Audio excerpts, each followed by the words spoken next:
Buenos días, queridos hermanos y hermanas, y en esta ocasión también obreros. Nuevamente por YouTube, Hermenéutica, Marcos Sandino. La edición de hoy es la número 105.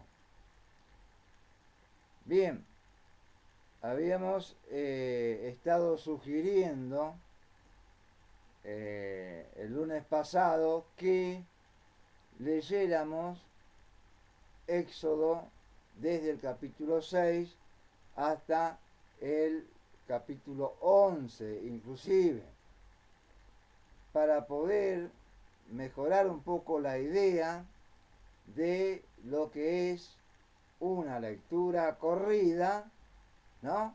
Y una lectura detenida, que eso es lo que más nos interesa. Habíamos hablado de José y en una lectura corrida, objetiva solamente, también se puede decir, resulta ser que solamente nos encontramos con las experiencias de José. Pero si hacemos una lectura detenida y investigamos y buscamos un poquito, nos vamos a encontrar que José también era tipo o símbolo de nuestro Señor Jesucristo. En estos capítulos de Éxodo del 6 al 11, si hacemos una lectura de corrido, nos vamos a encontrar también con las plagas de Egipto y con la huida de Moisés y el pueblo de Israel. Eso no quiere decir que eso no tenga una enseñanza de ninguna manera. Pero si hacemos lectura detenida, o sea, más que objetiva, subjetiva, la lectura, nos pueden llamar la atención otras cosas y entonces la riqueza de nuestra lectura personal, particular, aumenta, al punto que de ahí podemos sacar también mensajes para poder predicar, para poder enseñar y para que no sean siempre los mismos. ¿Nos damos cuenta? Ahí es donde se sacan varias, ¿no?, aplicaciones de una misma lectura, y es haciéndolo de esta manera. Muy bien, la primera pregunta que... y por ejemplo, quería decirle también, no sucede solamente esto en el Antiguo Testamento, en el Nuevo también. Si usted lee, por ejemplo, en San Lucas 15, va a encontrar 3 parábolas. Una de la oveja, una de la moneda, una del hijo pródigo. Si hace una lectura corrida, objetiva, nada más, no le va a encontrar más nada. Aunque eso en sí mismo ya tiene un precioso mensaje, y cada parábola tiene un precioso mensaje. Pero si vamos y observamos detenidamente, vamos a encontrarnos con que hay un hilo unificador, que es el arrepentimiento. Y eso ya me cambia toda la idea. Inclusive el arrepentimiento, en el primer caso, me conecta con el Señor Jesucristo, en el segundo caso me conecta con el Espíritu Santo, y en el tercer caso me conecta con el Padre. Además, surge la doctrina. ¿Cuál es la doctrina? No solamente la del arrepentimiento y los cambios que produce el arrepentimiento, sino también otra muy importante, de que podemos encontrarnos con que la recuperación, la vuelta a casa, la vuelta a la iglesia, la vuelta a la comunión, no es un tema parcial, es un tema parcial, es un tema total, es una recuperación a un 100% de todos los sentidos y de todas las responsabilidades y de todos los privilegios. Si no, no hubo verdadero arrepentimiento, y no hubo verdadero perdón. Obviamente están los fariseos, ¿no? Los creyentes fariseos que opinan lo contrario, que aquel que vuelve se tiene que quedar en el último banco para siempre jamás. Y que él, que nunca se fue, o ella, que es la que nunca se fue, tiene que ocupar los mejores lugares. Nos damos cuenta entonces cuántos detalles se encuentran con una lectura detenida. Vamos a agregarle subjetiva, vamos a agregarle de investigación. Comencemos a practicar de esta manera con nuestra lectura, que siempre tiene que ser sistemática, alrededor de toda la Biblia. Tengamos nosotros el sistema que tengamos, tenemos que estudiar y leer permanentemente toda la Biblia corrida, ¿no? Podemos intercalar 2 veces el Nuevo Testamento, porque ahí están las doctrinas en una sola frase o palabra, como hoy vamos a ver, y en el Antiguo Testamento leerlo una sola vez al año, qué sé yo. Total, ahí las doctrinas se desarrollan en varios capítulos. Bueno, eso uno lo descubre leyendo, no de ninguna otra manera. Vamos entonces a el caso de Éxodo. Resulta ser que lo primero que aparece es el caso de los brujos. Y a los brujos se los llama de distintas maneras. En el original se traduce específicamente brujos, que tiene que ver con el satanismo. No magos, astrólogos, sabios, adivinos. Olvídense de esas otras acepciones que, si bien se pueden usar, no es el énfasis del original hebreo, mucho menos en el griego, mucho menos. Así que llamémoslo por lo que son, por lo que dice la Biblia en el original. Cuando los judíos escribieron esto, cuando Moisés escribió esto. ¿Cómo lo escribió? Hechicero. Gente que trabajaba con Satanás, que adoraba dioses que lo conectaban con Satanás. Porque en el primer famoso milagro que Moisés y Aarón dijeron, bueno, está todo solucionado. Si la vara se transforma en culebra, con esto ya se van a asustar. ¿Qué pasó? Ahí en Éxodo capítulo 7. Resulta ser que los encantadores, los magos, los hechiceros, hicieron exactamente lo mismo. Con la diferencia, y ahí está presente la soberanía de Dios y el poder mayor de Dios que el de Satanás. Y no estamos hablando acá de ilusiones, no estamos hablando de Toussaint, no estamos hablando del famoso Houdini y sus famosos trucos. Acá estamos hablando de hechicería de verdad, del poder de Satanás de verdad. El apóstol Pablo en Corintios define muy bien el poder que tiene Satanás, los alcances que tiene, son increíbles.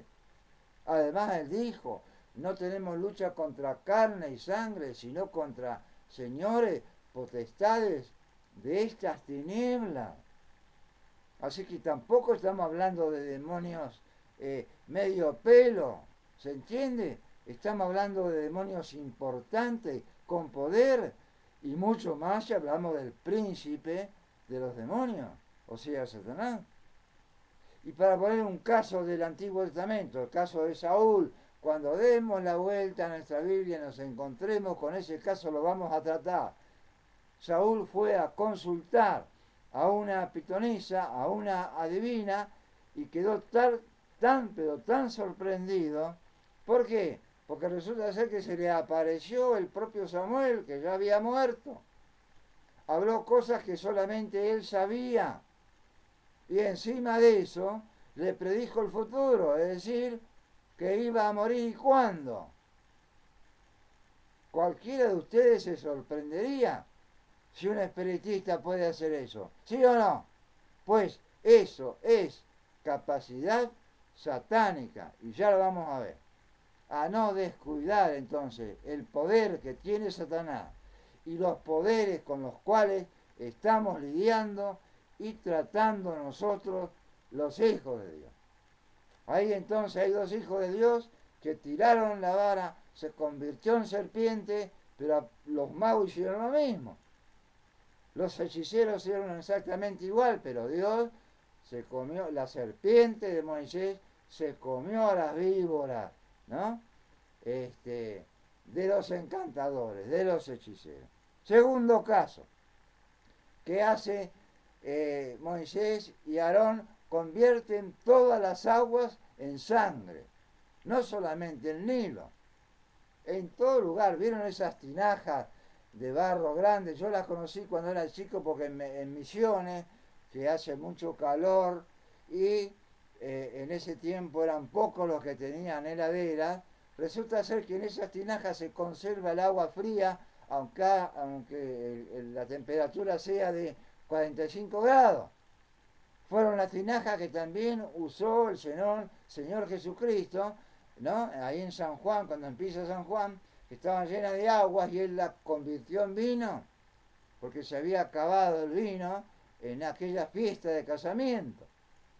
Bueno, hasta en las tinajas, hasta en la copa de la cual tomaba Faraón, no sé qué es lo que tomaba, pero se transformó en sangre.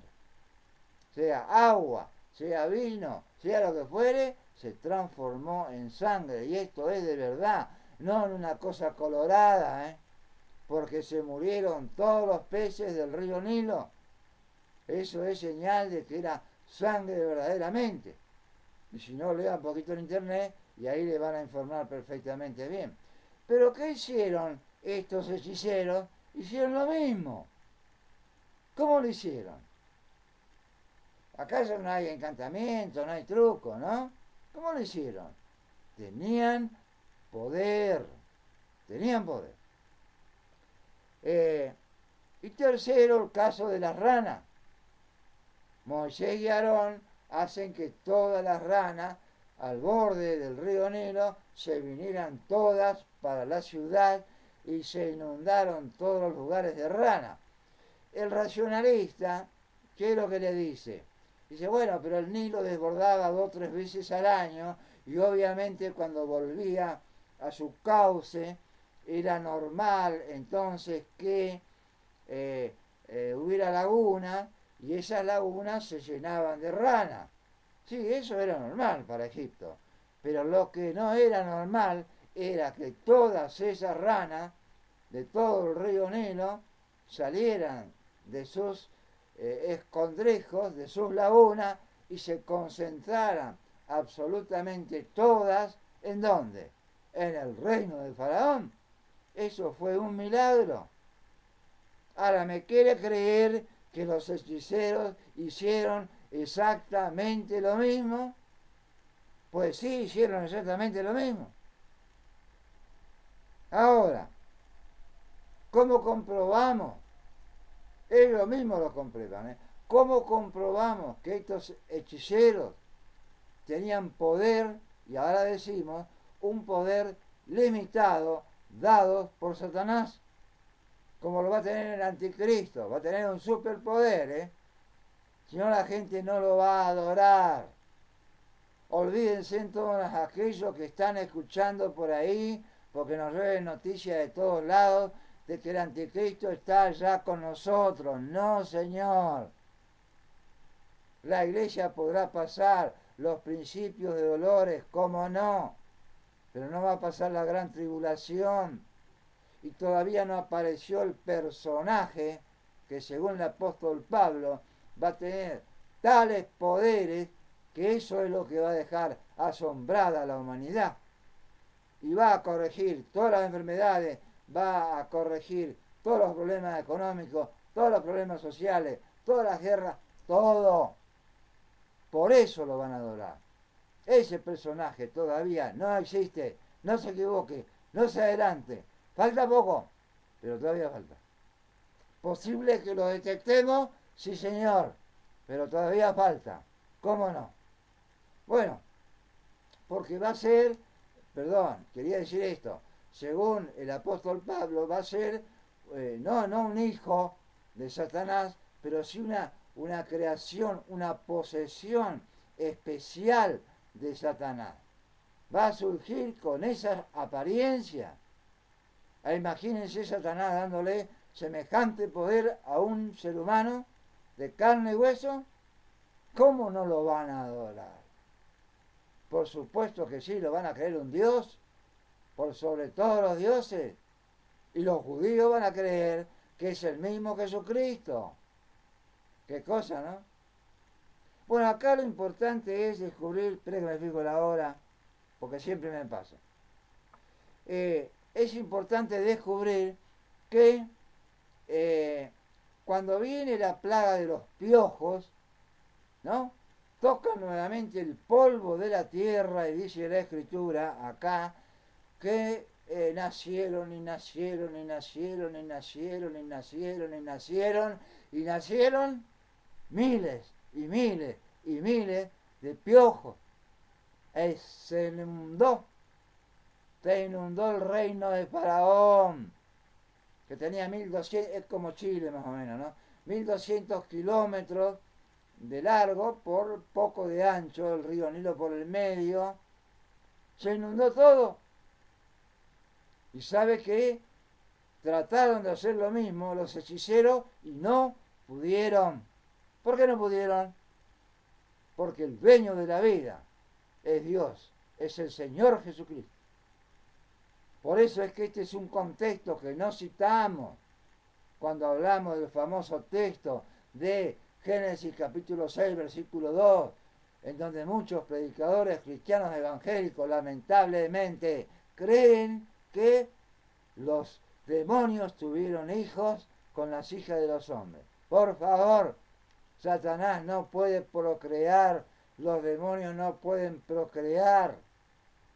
Los hechiceros llenos de Satanás no pudieron crear los piojos, porque esa es una capacidad divina.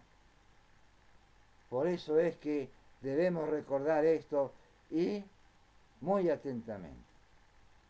Saquemos una primera reflexión, una que está en Efesios. ¿Sabe qué dice Pablo en los Efesios capítulo 4? No deis lugar al diablo. Ojo, por el poder que tiene. No le demos lugar espiritualmente. ¿Por qué? Porque dice que se puede transformar en ángel de luz, y un ángel de la luz, ¿qué es lo que puede hacer? Ayudarme a interpretar las escrituras.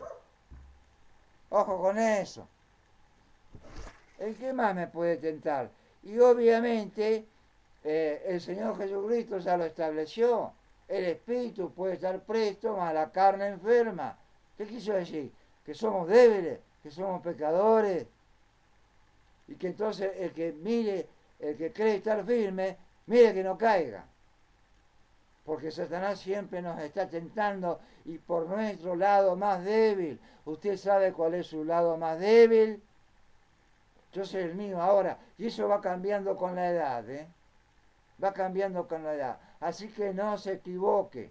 No es siempre el mismo lado débil. Bueno, por ahí nos hace caer también porque tiene poder. Y la última, ¿cuál es? Él sigue todavía yendo allá a pedir permiso, como en el caso de Job, a acusarnos y a buscar la manera de conseguir algún permiso especial para tentarnos y probarnos de alguna manera. Una hermana me decía, de la iglesia de la Crujía, en esta semana me decía, yo sé que Dios no me va a dejar probar más allá de lo que pueda aguantar porque está escrito. Tiene razón, pero todos sabemos lo que podemos aguantar. ¡Ja!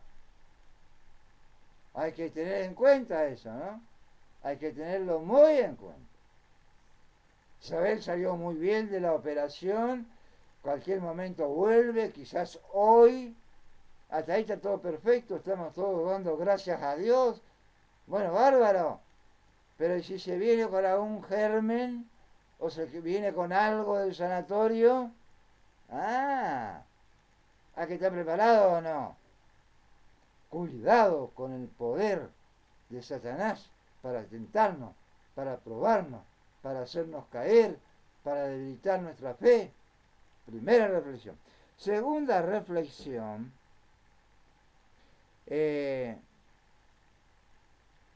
nos vamos a ir directamente a la tercera reflexión, porque si no, no nos va a alcanzar el tiempo. Después la explicamos la otra. En 1 Timoteo 4.2, 1 Timoteo 4.2, habla el apóstol Pablo de la cauterización de la conciencia. Resulta ser que él dice esto solo, no desarrolla esta que es una doctrina en el Nuevo Testamento. Pero ¿sabe dónde la desarrolla? En el Antiguo Testamento. Por eso no podemos ni leer ni estudiar el Antiguo Testamento sin el Nuevo y el Nuevo sin el Antiguo. Se complementan. Eso es toda la palabra de Dios. Eso es todo el consejo de Dios. No menosprecie la profecía ninguna de la que está en el Nuevo o de la que está en el Antiguo. Por favor, esa es la voluntad de Dios. Bueno, sucede que me estuve metiendo en la raíz, o sea, cauterización viene de una costumbre muy antigua que tenía que ver el cauterizo, así se llamaba, ¿no?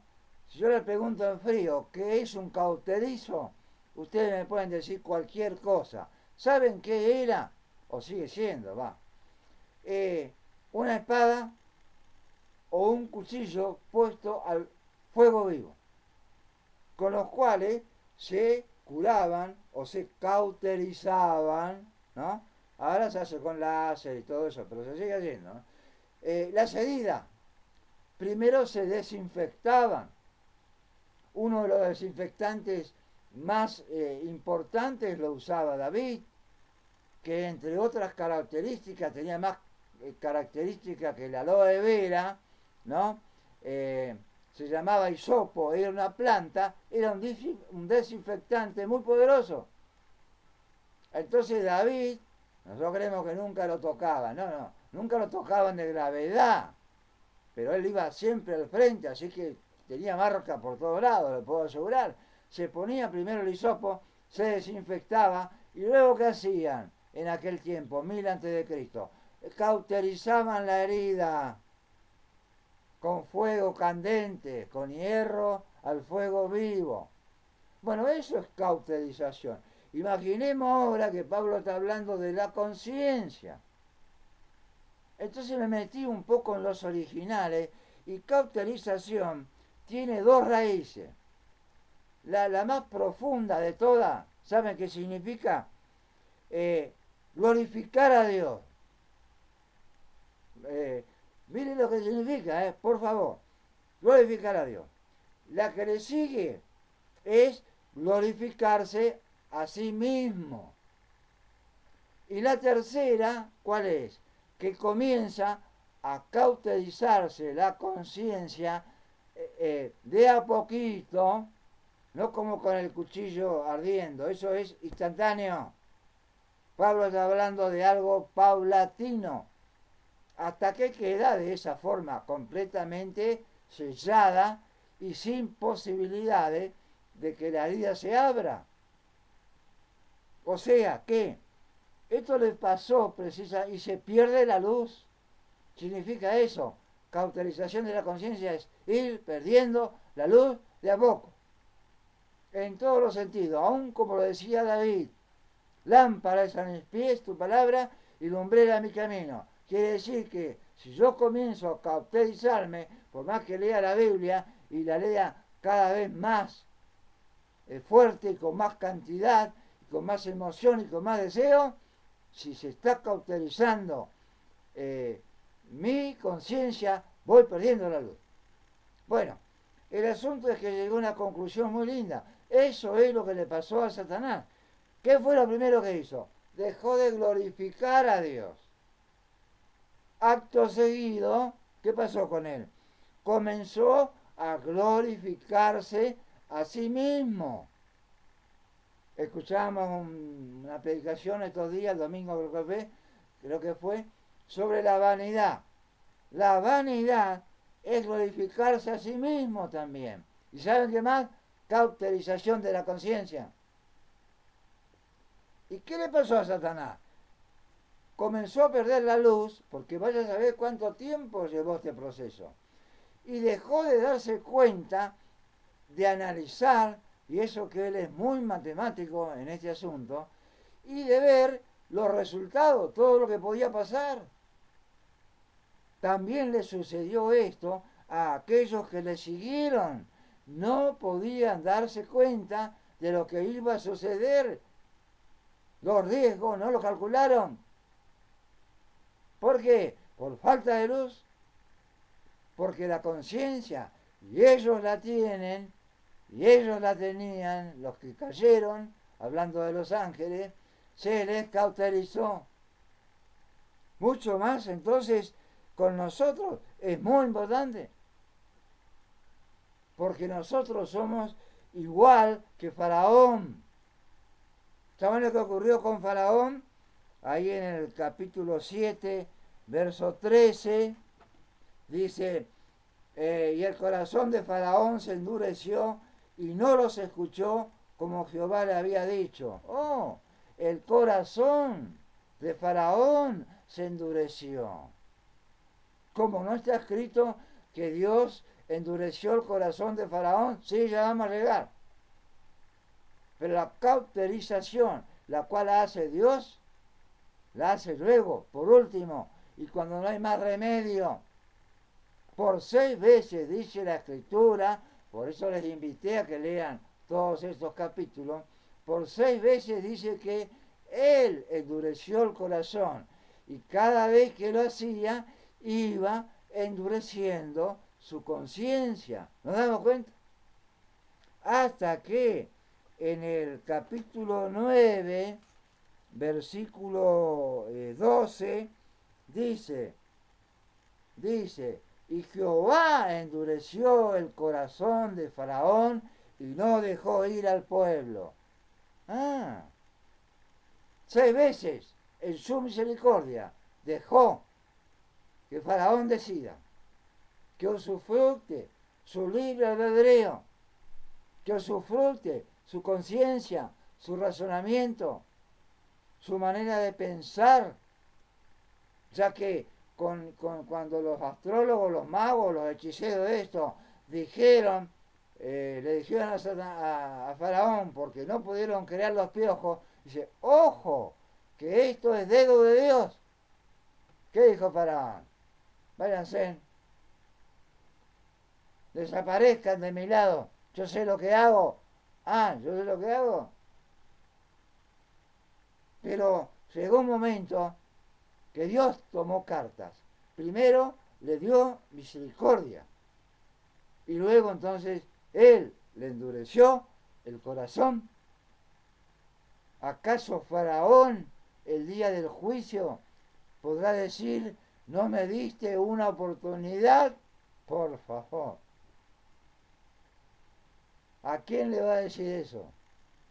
Los mismos hechiceros le van a salir en contra de testigos acusadores al mismo Faraón.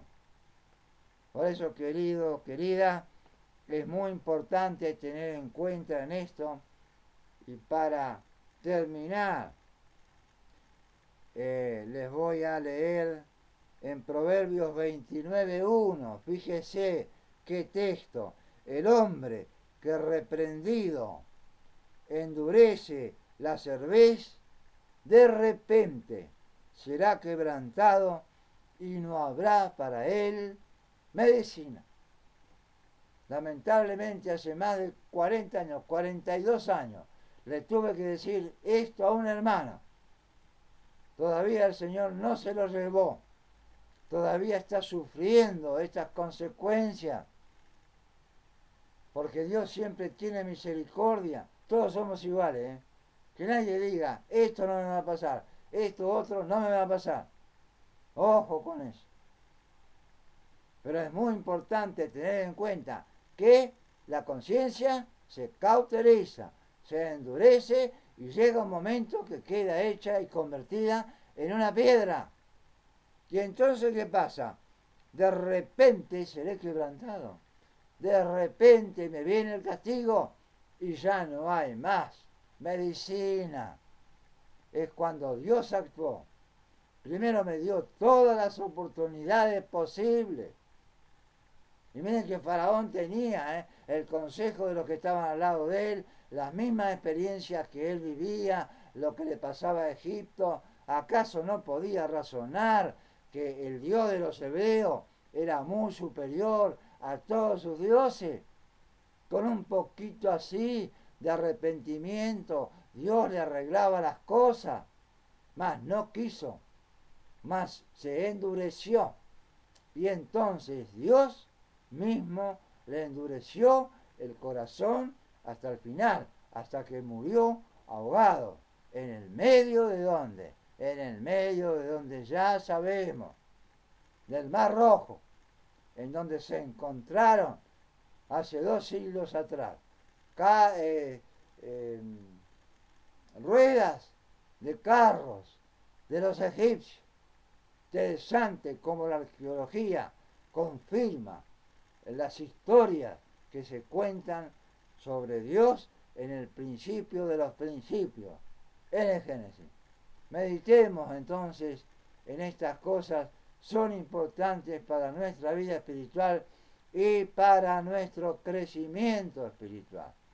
Y no olvidemos entonces el, eh, el lunes que viene o martes que viene estaremos predicando un mensaje de evangelización.